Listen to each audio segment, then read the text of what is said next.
All right. Hi, everyone. This is part two to our presentation on logistics. This time we are going to look at the previous presentation, which is how information technology impacts logistics and the supply chain operations.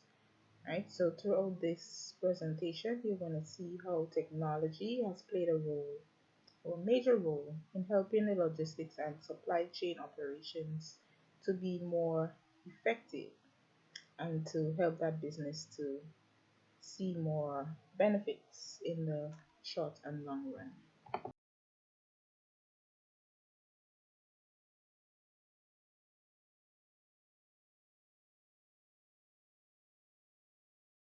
Technologies, and these are technologies which within our society we've seen how they have allowed businesses in particular to create, collect, consolidate, communicate, manage, and process information in multimedia and various digital formats, right? So we see businesses making full use of information communication technologies that allows them to hold and store and communicate information in many different forms.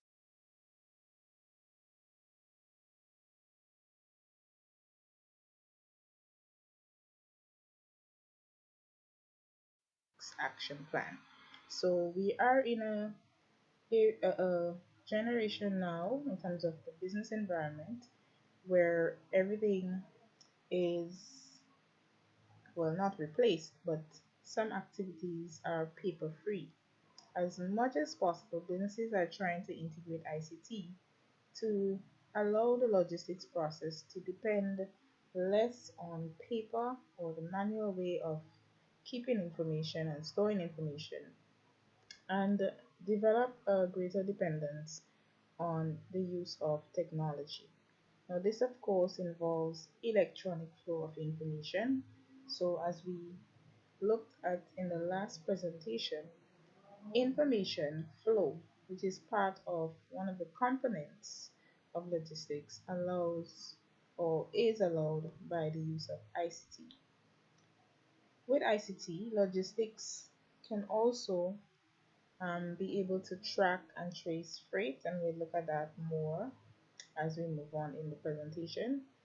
There are also standard interfaces, so there are many applications and system software that are designed to allow users and the business to have an interface as it relates to logistics. And then there are many technologies or software that also allows support in the whole logistics process. So, support in the sense of allowing businesses to find better ways of improving the logistics process.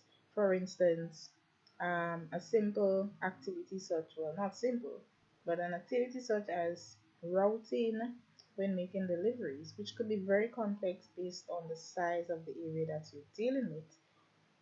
Softwares are used within ICT to help businesses to create more effective ways to meet their delivery um, activities.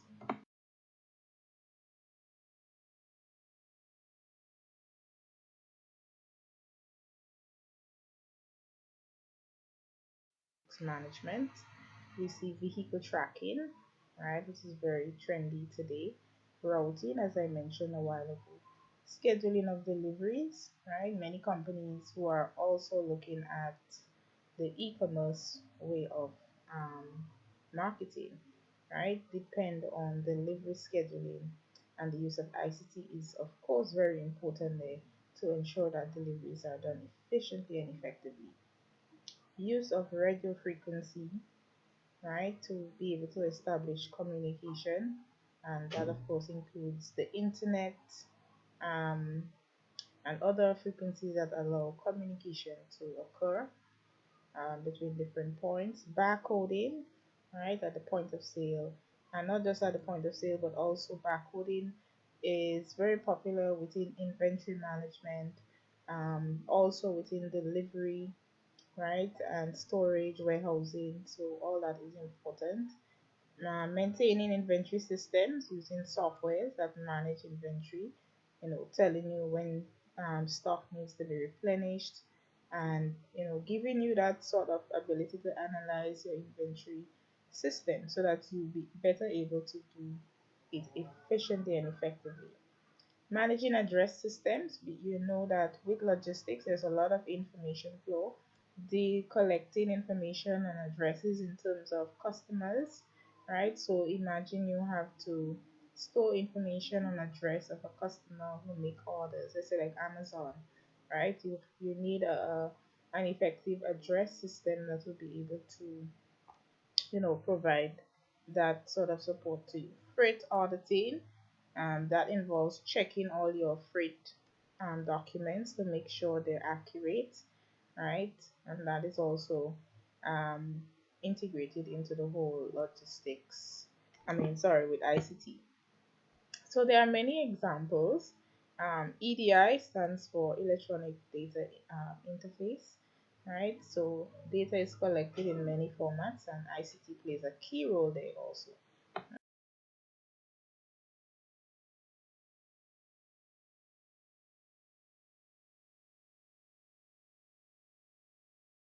The fact that you're dealing with large volumes of data in many instances, ICT, as we know, allows you to store, collect, store, process a lot of information due to the technologies that are involved. So large volumes of data are handled. You can also sort through a large amount of data. So let's say you're sorting through um, routing information or addresses or customer data, trying to analyze, with the right software, you're able to do that very quickly, and it gives you, useful information that you can then make decisions using. Complex problems can be solved quickly, right? Let's say warehousing and coming up with ways to manage your hubs. And we'll talk about what a hub is in a while. But all these different points in the logistics where there can be problems that are created on a large scale, with software you can manage that very effectively. And I've posted a couple of videos, and within them you'll see some of the ways technology has also helped some businesses to manage complex problems. We also have ICT allowing better solutions for your logistics, so coming up with better ways to carry out the logistics process, and also better ways or effective ways to distribute. Costs can also be reduced, as we said in our last presentation, right? When I looked at the case study with the solar company, right? One of the benefits that were mentioned is once focus is placed on logistics, you can therefore see reducing costs. ICT is also noted to help businesses reduce the costs as it allows the business to be more productive in how they operate, faster, less wastage of time and resources, right? You're more efficient in how things are done. So that is also a benefit. And lastly, in supporting logistics hubs, right? And as I said, we're going to look at what a logistic hub is.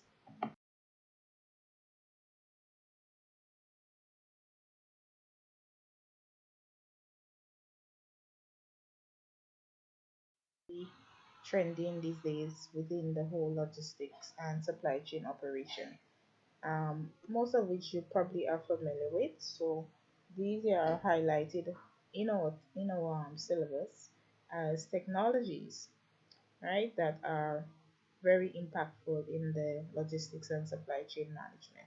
One of this is GPS, which we normally um, term it as, which stands for Global Positioning Systems, right? I'm sure we have a little idea. We know it deals with position on a map. We know it links to satellites, so you probably have an idea what it is. But basically, GPS has been around for a long while, and it's become a very important tool in the business world as it relates to logistics, right?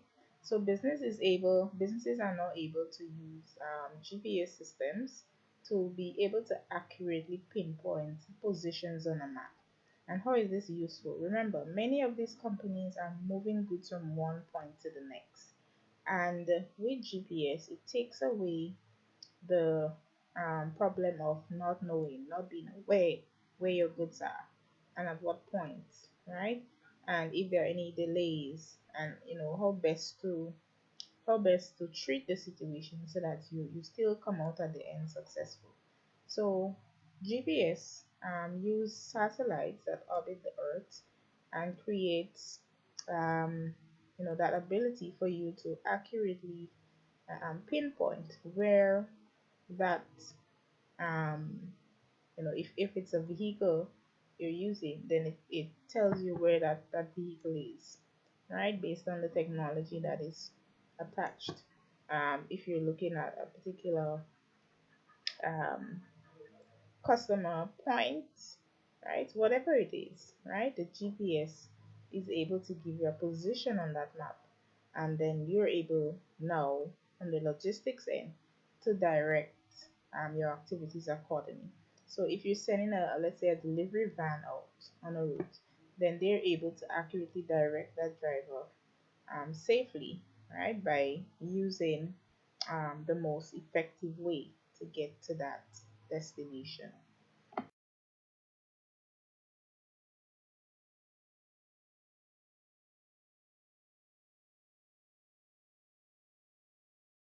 The system works, right? And as I mentioned, your vehicle will have a tracker which tracks in real time, so it's not something that you'll get feedback on moments or hours later. You know second by second, minute by minute what is happening, where your vehicle is at what points, etc. through this tracking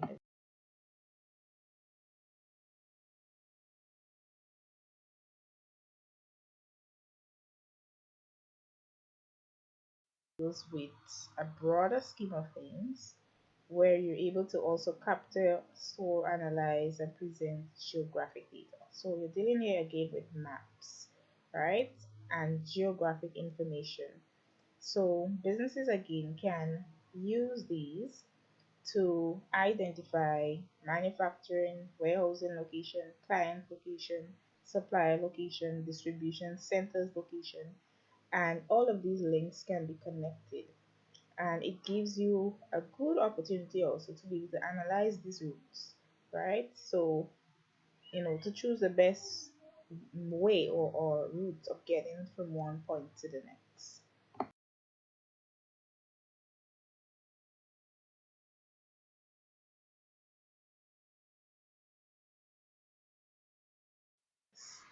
Right, it's in particular helpful there. Then we have portnet. Now we know the word port deals with, okay, ships coming in and berthing at the ports, offloading, right, and allows the whole movement of goods.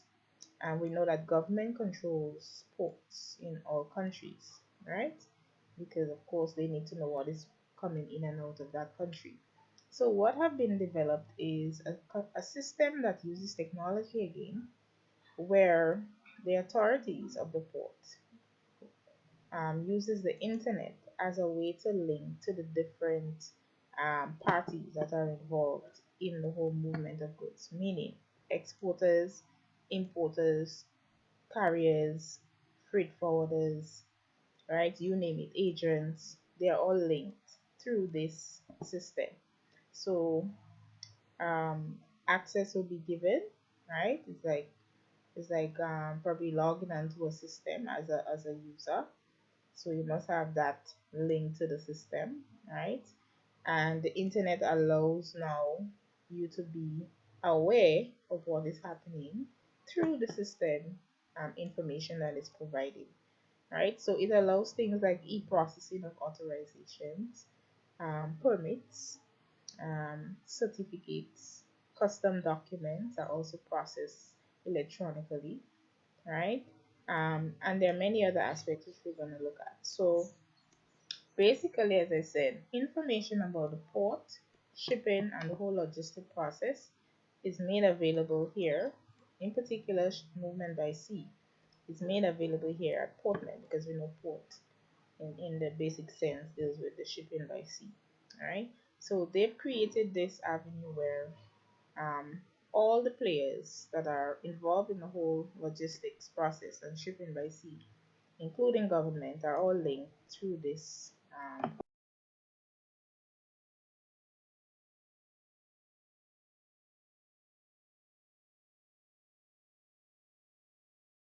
So they can know which cargo ships are moving when, to where, and if there's space, right? Um, Shipping lines, right? Carriers, they can advertise and sell their cargo space also, right? Movement of goods, that is also provided. So, for instance, you may have schedules of when ships are moving from one country to the next, etc. So, you have a good idea as a trader, exporter, or importer, a business, as to when and how you can make arrangements. Information on location and availability of containers, right? So, provision of containers again is another aspect of business. And as a business, in order for you to ship your goods in bulk quantities, you need containers to put them on the carriers. So even that, you're able to find information on whether there are available containers and where it can be located. So this becomes a single portal here, right? This system becomes a single portal for bringing all the players together: the shipping lines, the freight hauliers, the freight forwarders, and the government officials. So they have this network here that they can log into and get all the information that they need in order to, move their goods effectively.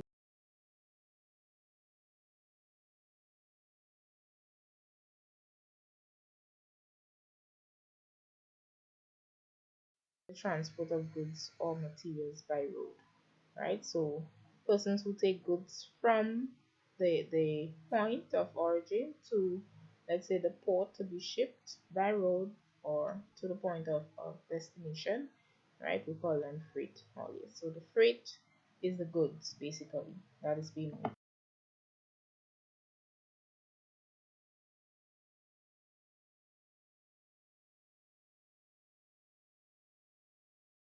Wants to get goods from one point to the next. So let's say you're the person shipping. You don't necessarily have to organize that yourself. So there are persons or companies that arrange transportation for you. So we call those agents. I think locally we say shipping agents, right? They are basically freight forwarders. So they have their own office or company set up, or they may be a freelance agent, and they organize the shipment for you, right? So they would organize the carrier, whether it's sea or air, or train, whatever the case may be, and they organize the movement from one point to the next, right? So we call those freight forwarders. FedEx is known to be a freight forwarder, for instance, so they handle movement of goods for the person that's shipping to the next point. And maybe you could think of some companies that offer freight forwarding services locally in Grenada when goods are to be shipped. So these are a couple of videos here that you can look up. They give you some good information on freight forwarding to make it a bit more clear for you.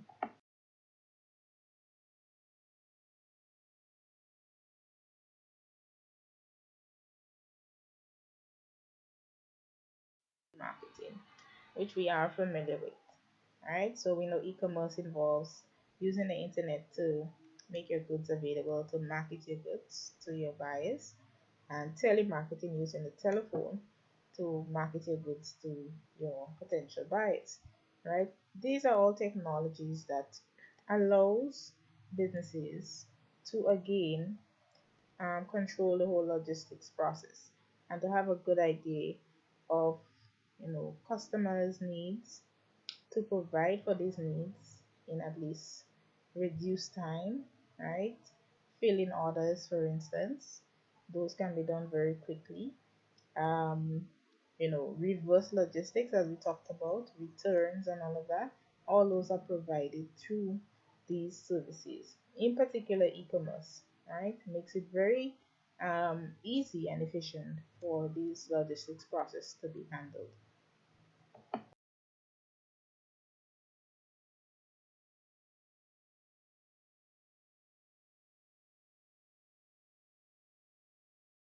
technology, right?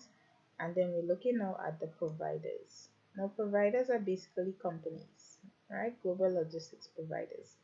Um, in a lot of cases, the manufacturing company may want to divert all their time and energy to just making a product. So, what we find existing are companies, multinational companies, hence the word global, who will take on the logistics management for those companies, right? So you can actually hire a company that will do logistics management for you, right? So they manage the whole process, right? The whole distribution network across the globe. Um, so they allow for logistics services to be done at a much lower cost. So it's a very competitive market out there.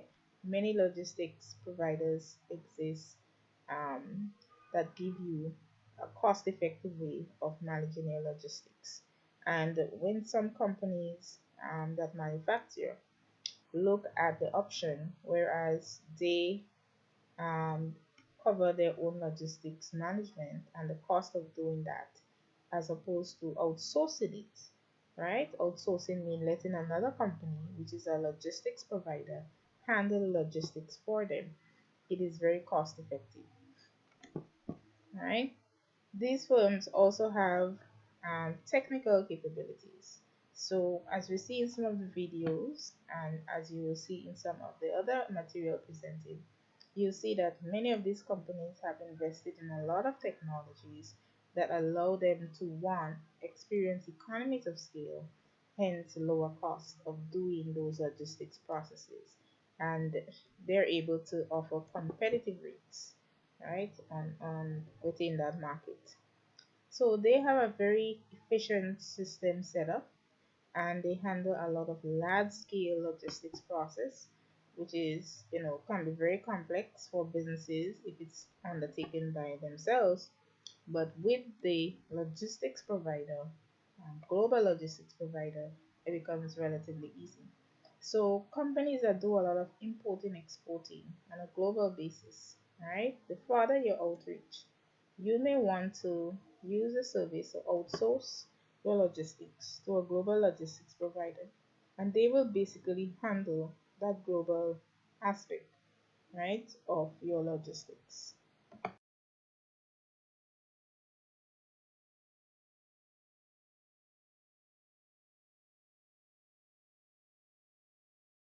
The fact that you're dealing with large volumes of data in many instances, ICT, as we know, allows you to store, collect, store, process a lot of information due to the technologies that are involved. So large volumes of data are handled. You can also sort through a large amount of data. So let's say you're sorting through um, routing information or addresses or customer data, trying to analyze, with the right software, you're able to do that very quickly, and it gives you, useful information that you can then make decisions using. Complex problems can be solved quickly, right? Let's say warehousing and coming up with ways to manage your hubs. And we'll talk about what a hub is in a while. But all these different points in the logistics where there can be problems that are created on a large scale, with software you can manage that very effectively. And I've posted a couple of videos, and within them you'll see some of the ways technology has also helped some businesses to manage complex problems. We also have ICT allows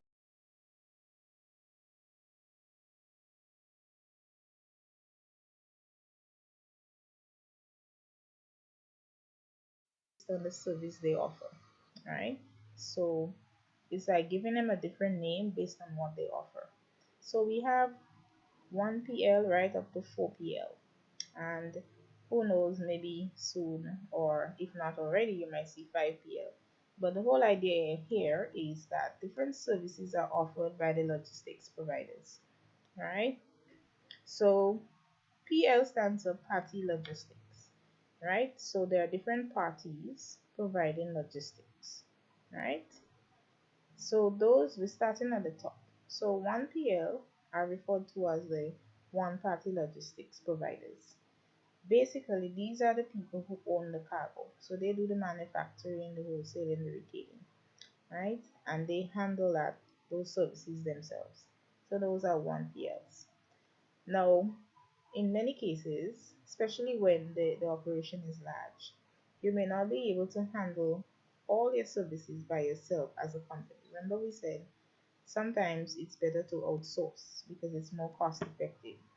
So, how do you get your goods from one point to the next? Some businesses own all of that themselves, especially if their operation is small. So, a 1PL can actually own the manufacturing plant and also own the means of transporting it, like their own delivery van, etc. Right? However, if that transportation service is outsourced to a carrier, that carrier is known as a 2PL. So the carrier offers second party logistics, right? So we're bringing in a second party to carry out a service that is outsourced, which is transportation. So all the manufacturer will do is create the product, warehouse it, and the second PL will transport it, right? Then we have party logistics or providers that do the logistics. Now remember we said in our last presentation that logistics contain or involve certain components, right? Which includes um, the whole warehousing and storage and insurance and distribution and all of that. So here we have a company. After you make the product, which is all you're going to be focusing on, they are going to handle everything else, right, in the logistics process. So we call those persons third party PL, right? They manage the logistics process, right? Now, fourth PL is an upgraded 3PL. Basically, they offer a lot of consulting, right, to the players. So 4PL, right? 4PL, which are lead logistics providers and consultants, they are managing your entire supply chain. So a business that has different parties, right? There are businesses that have 3PLs, 2PLs, and 1PLs, all in the supply chain. A 4PL will come in and manage all these players for you. So as an owner and manufacturer, you are basically outsourcing all of your supply chain um, management to a 4PL, right? So they take care of all the logistics, they give you consulting, they handle all the carriers, right? They handle, your technology, they handle your, you know, risk management, they handle all of those services, right?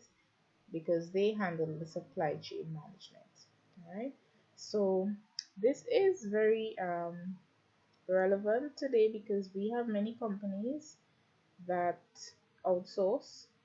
They do not do all the services themselves, so they depend on second party logistics, third party logistics, and fourth party logistics to assist in carrying out their logistics and supply chain activities.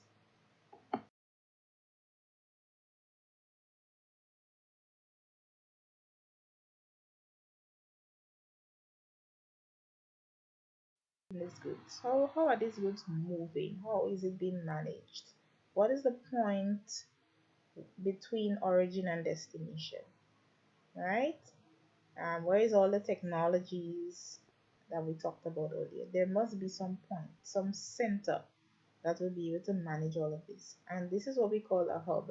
So a hub is basically a center area that the company is going to designate for carrying out all the activities. For instance, when goods come from the supplier, it comes to the logistics hub. Now you can have different hubs set up around the world if you are a global logistics provider, like FedEx. FedEx has hubs in every country that FedEx exists. So every time goods move from one point to the next, it passes through the hub. The hub in that location manages right? Those process, right? The transport, logistics, the distribution process, both on a national and international level, right? So the hub is a multimodal, meaning, remember we said you have different modes of transport, right? Bringing goods to that point. If you remember the case study in our last discussion with the solar panel company, remember they were shipping goods from the USA and Mexico as suppliers. Those were the suppliers, and they wanted to ensure that those solar panels come from the US and Mexico at the same time to their hub. So the hub can take goods from, for instance, an air transport and shipping transport coming into that point and storing it there. And then it handles the transport between ports, ground, and then to the point of distribution.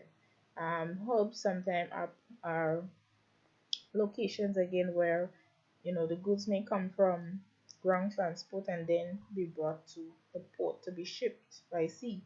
So they handle and manage that process, and we need hubs so that there are centers that will be designated to handle that particular location.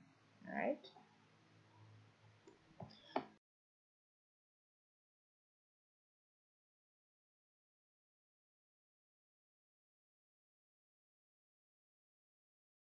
So they can know which cargo ships are moving when to where and if there's space, right? Um, Shipping lines, right? Carriers, they can advertise and